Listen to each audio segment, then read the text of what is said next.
Here are some problems with Jewelry Store and Ukrainian Job. In this series, I take a look at Payday 2's maps, trying to find any issues I can. Fair warning, the road ahead is filled with nitpicking. Arguably the first heist many heisters attempted, Jewelry Store and its sister heist Ukrainian Job have been in the game since release. They have had many problems addressed over the years, but that doesn't mean there aren't still quite a few to this day. Something I need to make very clear is that despite sharing near identical geometry, Jewelry Store and Ukrainian Job use completely separate map files, meaning there are some problems present on one heist that aren't on the other. And any potential overkill mappers who might be watching this video who may decide to take a crack at fixing some of these issues, hint hint, will need to do so for both instances of the map. Anyways, let's start in spawn. Just next to the van, the lower trim on this brick wall just sort of comes to an end out of nowhere, and there's this very strange one-way texture in the middle of this boarded up door. Walking further behind the van, there's a telephone pole just outside of the map that does not cast a shadow. Back in front of the van and to the left, this salon has all sorts of problems. This light fixture clips through the bay window along with some minor Z fighting. This is when two props or textures clip with one another. You can see a bigger example on the back left of the store there. And what exactly is casting these rays of light? Where are they coming from? Further down the sidewalk and across the street, you can see this detail building ceiling is Z fighting with itself.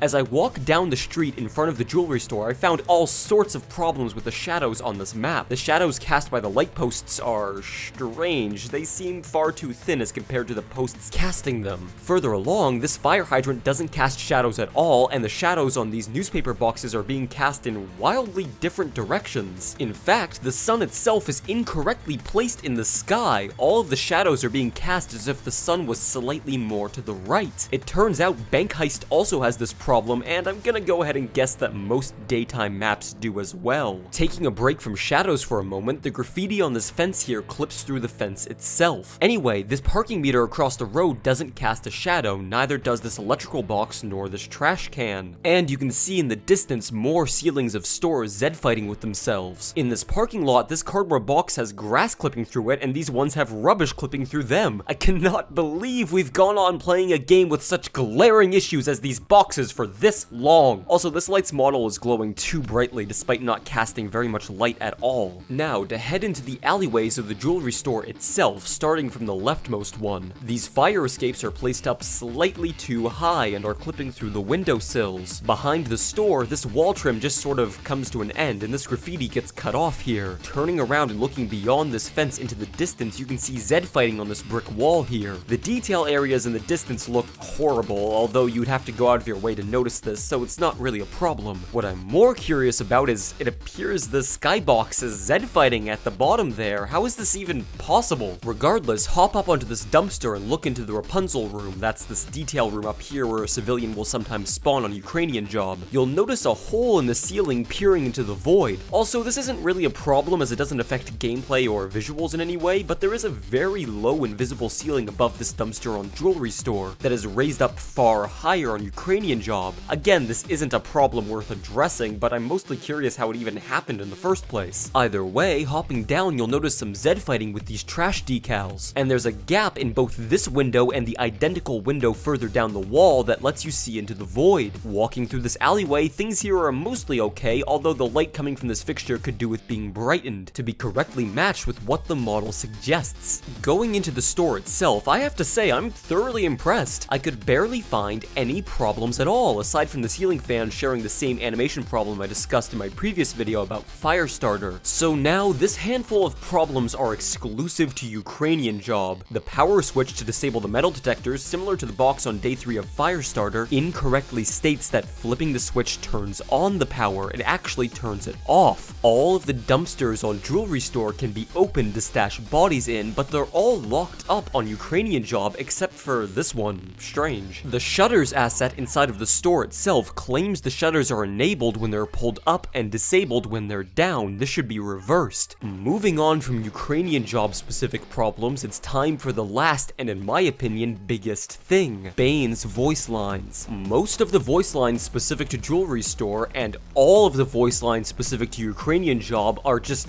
wrong in so many ways. Just listen.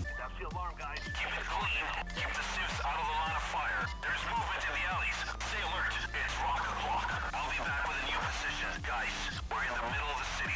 Try to do this stealthy. Great work. Middle of sector down.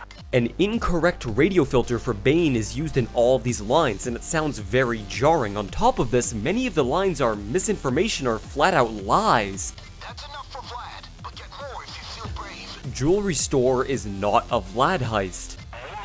This line that plays at the end of jewelry store gets cut off, uses the wrong filter, and plays regardless of whether or not bonus loot was obtained. Guys, if you haven't found the tiara yet, you better find it soon.